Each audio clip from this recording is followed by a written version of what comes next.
عمر ایوب صاحب اور علی امین گنڈاپور صاحب وہ موجود ہیں.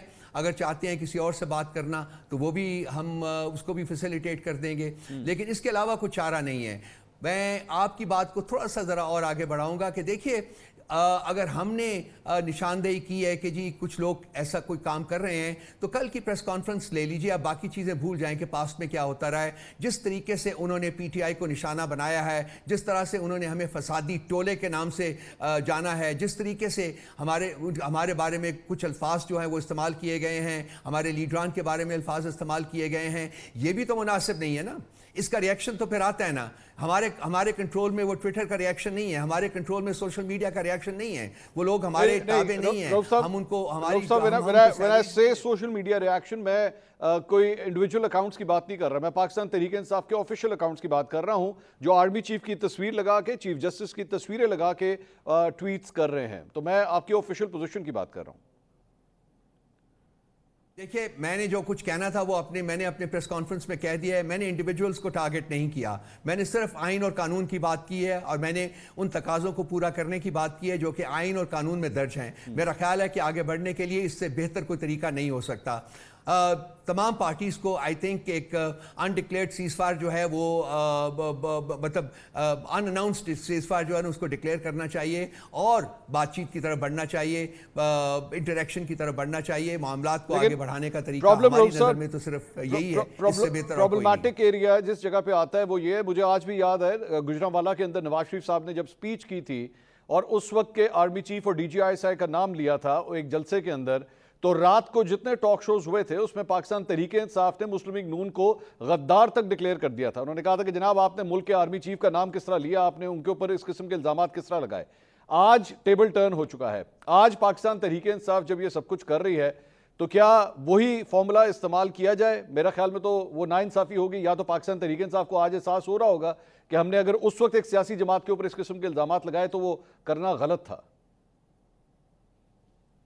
دیکھیے ہم نے کوئی تصویریں لگائی نہیں ہیں, ہم نے کوئی ایسے جلسے نہیں کیے, لیکن میں ان چیزوں کو پاسٹ میں ہوا ہے. مجھے نہیں پتا کہ میری پارٹی کے لوگوں نے کیا ایسی سٹیٹمنٹس دی تھیں یا نہیں جو کہ آپ فرما رہے ہیں کہ انہوں نے دی تھیں, کس کانٹیکس میں دی تھی, کیا پرسپیکٹیوز تھے ان کے.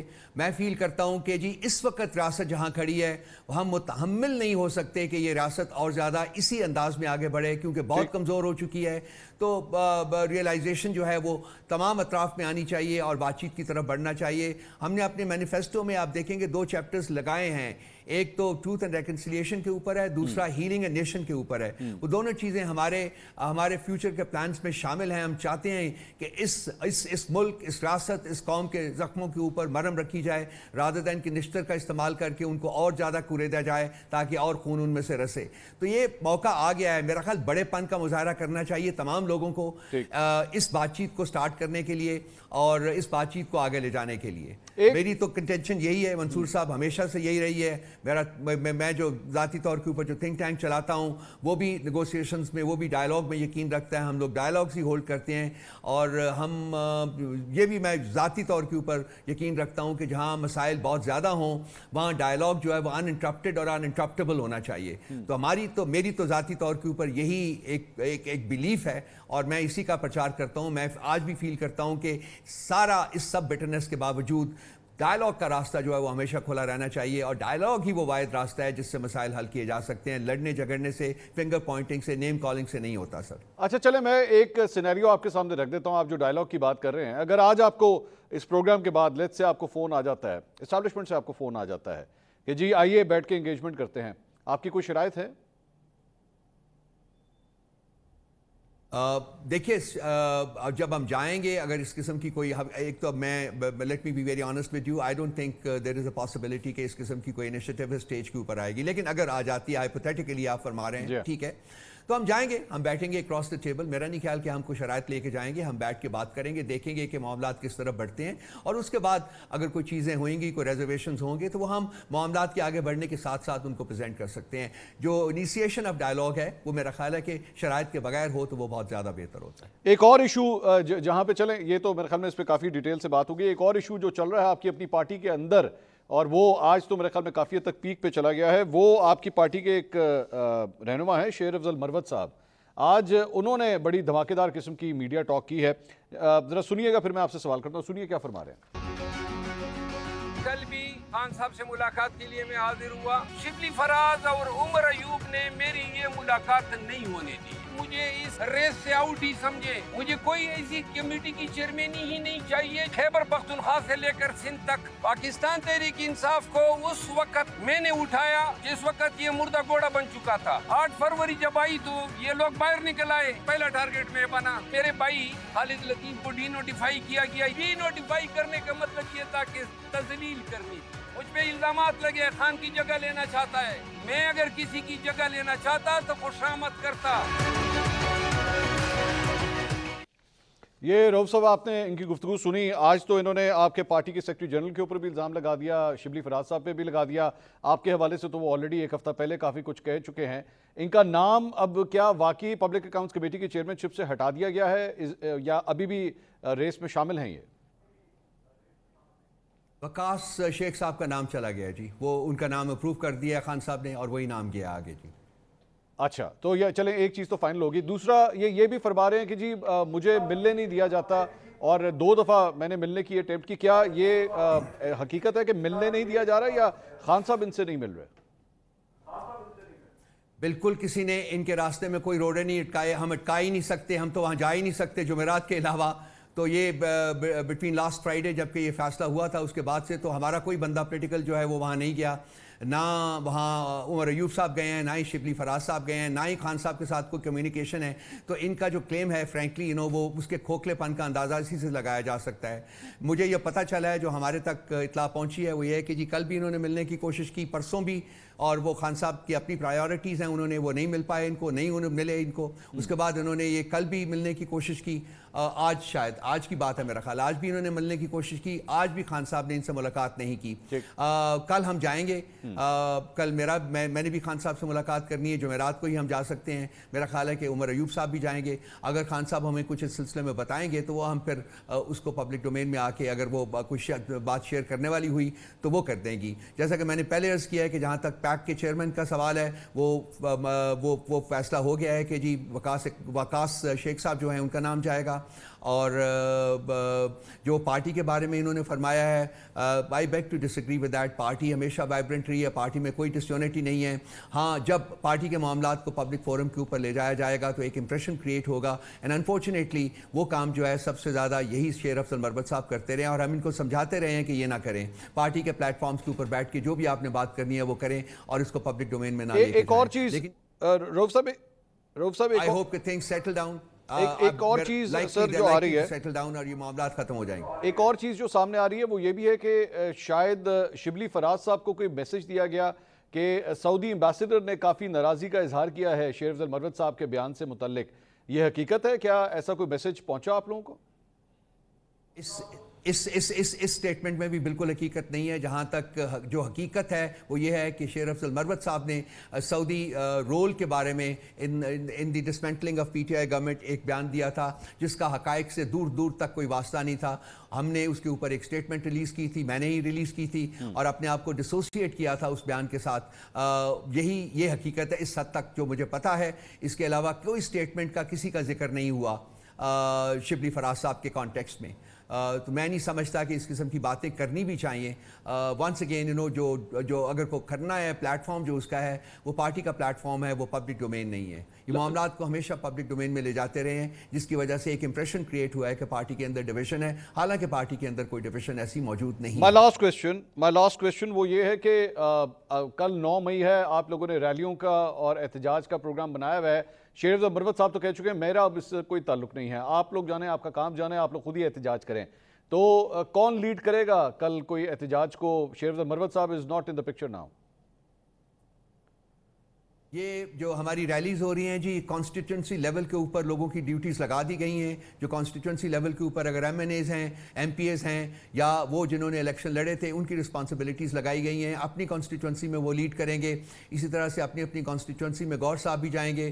ہم سوچ رہے ہیں کہ ایک اسلام آباد میں جو ہم نے اس کو آرگنائز کرنا شروع کر دیا ہے کہ ایک اسلام آباد میں پارٹی کی جو اویلیبل لیڈرشپ یہاں ہوگی وہ بھی ایک کٹ کرے گی اور جو کسی جگہ بیٹھ بیٹھ کے وہاں وہ بھی ہم اپنا جو ایک گٹ کر کے اپنا جو نیریٹو ہے اس کو عوام تک پہنچانے کی کوشش کریں گے. اور یہ آپ کی جو پولیٹیکل کمیٹی ہے اس کا بھی یہ حصہ تھے شیرزا مروت صاحب ابھی بھی ہیں اس کمیٹی کا حصہ یا ان کو نکال دیا گیا ہے؟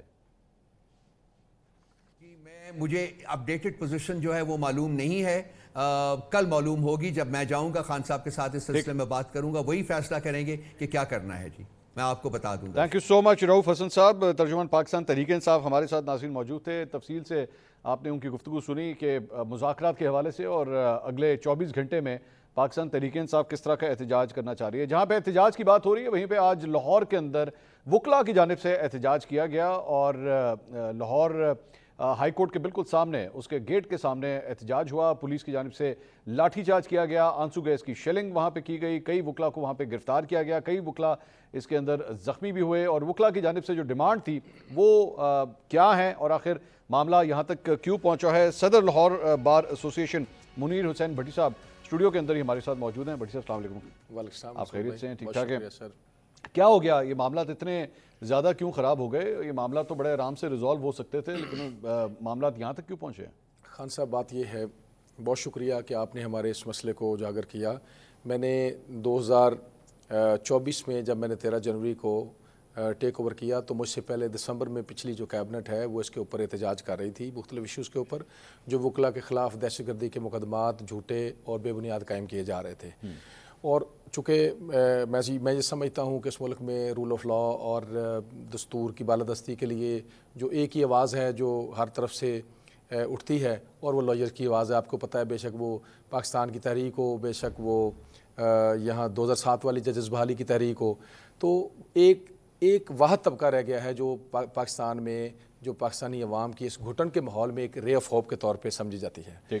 تو یہ چاہتے تھے کہ ان کی طاقت کو کمزور کیا جائے. ایک گہری سوچ اور گہری سازش کے تحت جو ہے وکلاء کو اسکیٹرڈ کیا گیا. لاہور بار ایسوسیشن آپ دیکھیں ایشیا کی سب سے بڑی بار ایسوسیشن ہے, بلکہ پوری دنیا کی میٹروپولیٹن سٹی میں سب سے بڑی بار ایسوسیشن ہے.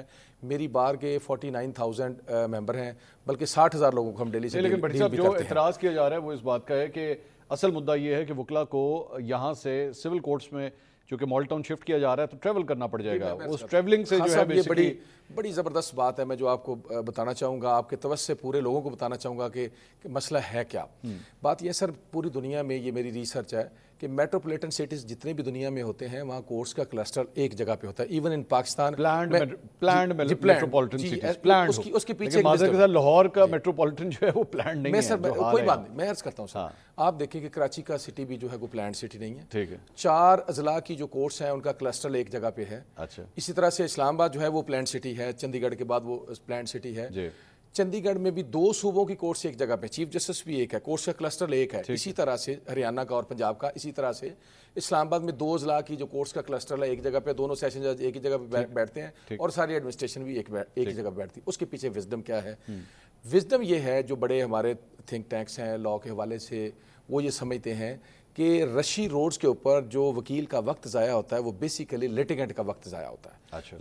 جب تک وکیل نہیں پہنچے گا عدالت ویٹ کرے گی, لیٹیگنٹ بھی ویٹ کرے گا, وہ سفر کرے گا, اور جتنا وقت ضائع ہوگا اسی سے آپ دیکھیں کہ پاکستان کی عدالتوں میں تقریباً 32 لاکھ مقدمہ جو ہے وہ زیر سماعت ہو گیا. صرف یہ بتائیے کہ یہ جو سول کورٹس جو شفٹ ہو رہے ہیں یہ سول کورٹس یہاں پہ کب بنے تھے؟ جی میں عرض کرتا ہوں جہاں پہ پہلے کی جو جی یہ تو جب سے ہم دیکھ رہے ہیں, میں پچھلے 24 سال سے پریکٹس کر رہا ہوں, ادھر ہی تھی.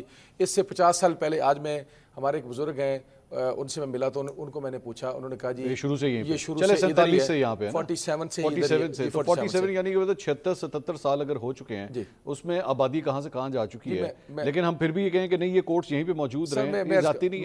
پنجاب یونیورسٹی بھی ادھر اس کا پرانا کیمپس وہاں پہ, لیکن جب آبادی بڑھی تو نیا کیمپس یہاں پہ بنانا پڑا. کو آپ پنجاب یونیورسٹی والے سے اس لیے کمپیریزن نہیں کر سکتے. میں ذرا بات کو سمجھنے کی کوشش کریں. سیشنز کورٹ میں لاہور میں سر اتنا بڑا سیشن کورٹ ہے, لیکن سر جو ٹرائل کے وکیل ہیں وہ میکسیمم میں نہیں سمجھتا 10 سے زیادہ ہوں گے بہت بڑے سیشن کورٹ میں. اسی طرح سے سول کورٹ میں 30-35 سے زیادہ ٹرائل کے وکیل سول کے بھی نہیں ہوں گے. مجھے اگر ہارٹ کی پرابلم ہے تو میں ہارٹ اسپیشلسٹ کے پاس جاؤں گا. 60,000 لاہور میں وکیل آپ اس میں سے کہہ رہے ہیں صرف 10-15 جو ٹرائل کے وکیل ہیں, ٹرائل کے وکیل میجر آپ سمجھ لیں کہ پوری جتنی بھی ایکسپرٹیز ہیں